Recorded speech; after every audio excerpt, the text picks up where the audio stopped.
Hello fellow survivors and welcome back to Taviana. Also welcome to my 80-second Origins video and my second Taviana Stories video. I have not been doing much YouTube content lately, mostly because I have been modding maps for the upcoming Lost Frontier servers.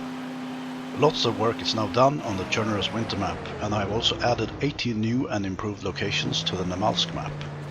And of course, I have been playing both Epoch mod and Origins mod a lot.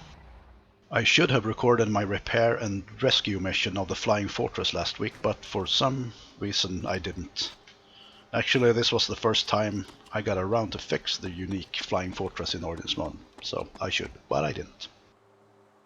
Anyway, moving on.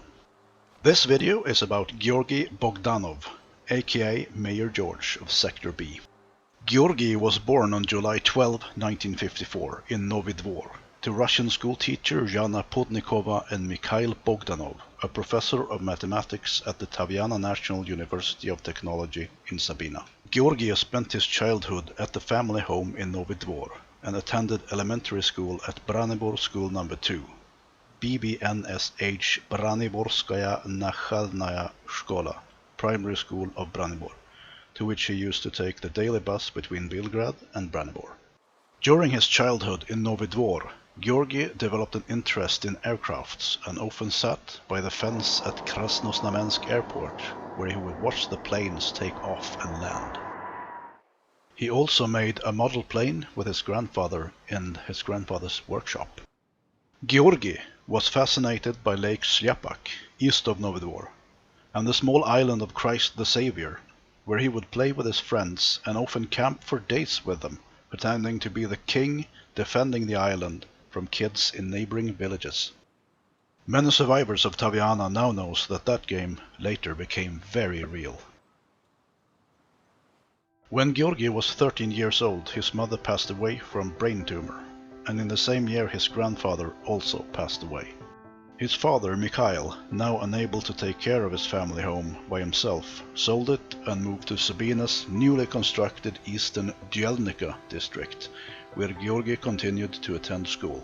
Georgy's father remarried to Olga Tachenko, head of engineering at the TNVOT, Taviana National University of Technology in Sabina.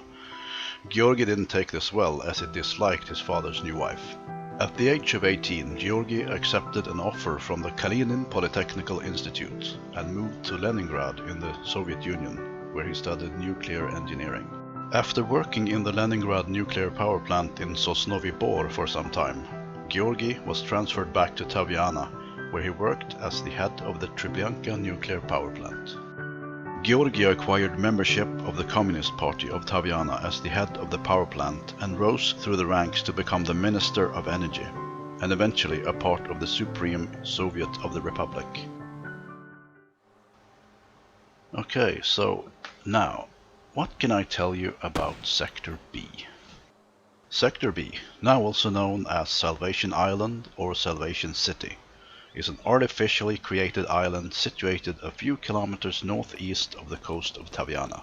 It was built during the 1950s on personal order of Joseph Stalin, the leader of the Soviet Union at the time. Sector B was originally intended as an experiment by Soviet scientists and architects to create artificial islands anywhere at sea to serve as military bases.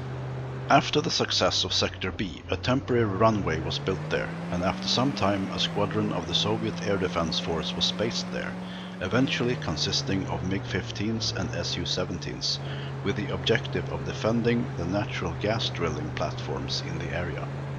In the early 1970s, Kamov Ka-25 anti-submarine helicopters were permanently based on Sector B, and a full state-of-the-art runway was built, along with modern infrastructure and a town equipped with shops, school, hospitals and enough space to permanently house up to 500 pilots, engineers, radio traffic controllers and commanders. A fleet of reconnaissance aircrafts and Tupolev 95 bombers capable of carrying nuclear weapons were also permanently based there. Well, let's just say that lots of things were going on Sector B. A lot of it is unknown to us survivors today, and a lot of it were secrets long before the infection broke out. So, the infection, or the virus, or the apocalypse broke out, and for a long time, everything was chaos, death, horror and sadness. And it is really hard for a lone survivor to keep track of the larger things going on when he is just struggling to survive. I still don't really know what the Sector A is all about, or was about, but some say that this is where the elite, the wealthy and the powerful took their first refuge. It obviously didn't work and they continued on to Sector B, now called Salvation City. Of course he had to name it after his favorite childhood island. Of course he thought of himself as a savior, and of course he wanted to fend off the other kids, the less fortunate and us fellow survivors from his island, so that he and the rest of the elite could live a protected life, free from zombies and guarded by the best soldiers, money and riches goodbye. Sometime after the infection broke out, Sector B was taken over by the wealthy elites of Taviana and Novistrana, protected by some of the best mercenaries in the world and with access to loads of weapons and vehicles. What happened to the aircrafts on Sector B is currently unknown, but most of it were probably used and destroyed in the early days of the apocalypse, or maybe hidden away for future protection of the island. It is also unknown what else is going on in Sector B at the moment, but it is said that the island has an incredible wealth and that a lot of secret documents about the apocalypse are kept there.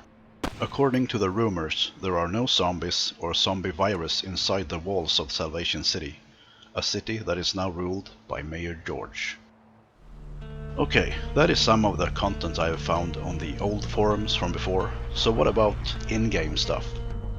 Well, Sector B or Salvation City is really the ultimate end-game goal for your story, or an exciting place to raid frequently if you are really good at the game. This place is the last human standing city. Getting there is hard, and if you get there, the guards will show you just how welcome you are. You may swim there, but it is really far and you will probably freeze or starve to death before you get anywhere near. Going by heli is fast, but you will also be taken down by the stationary M2s pretty fast. Going by boat is your best bet, and probably submarines are the best choice to get to the island. There are stationary guards outside and inside the walls of the city. Some of them are randomly placed. Depending on the server settings, there can be several waves of moving AI inside the walls, but even if it's only one wave, it's going to be really hard and you may have to take out 50 to 60 AI in total. If you die, there is no way of spawning even close to the island. Best for you is if you have your team ready to pick you up. If you get to Salvation City, and if you manage to stay alive and take out the hordes of Sector B guards, you will be greatly rewarded when you find the loot crates. To get to the loot, you need to kill Mayor George. Imagine you have to take his keys. Find the locker in the air tower and get the code to the loot crates. This is the only way to find the blueprints for the stronghold, the mansions and the monuments, and also the adventurer backpack. The ones you can see in this video that I'm wearing. Okay, that was a little more information than I first thought, and I am sorry that you had to listen to me for this long. Have a good time raiding Sector B and stay safe in the zombie apocalypse. Thank you very much for watching, I wish you a really good game and I'll see you in the next one. Oh, and thank you to all the new subscribers. Thank you and cheers.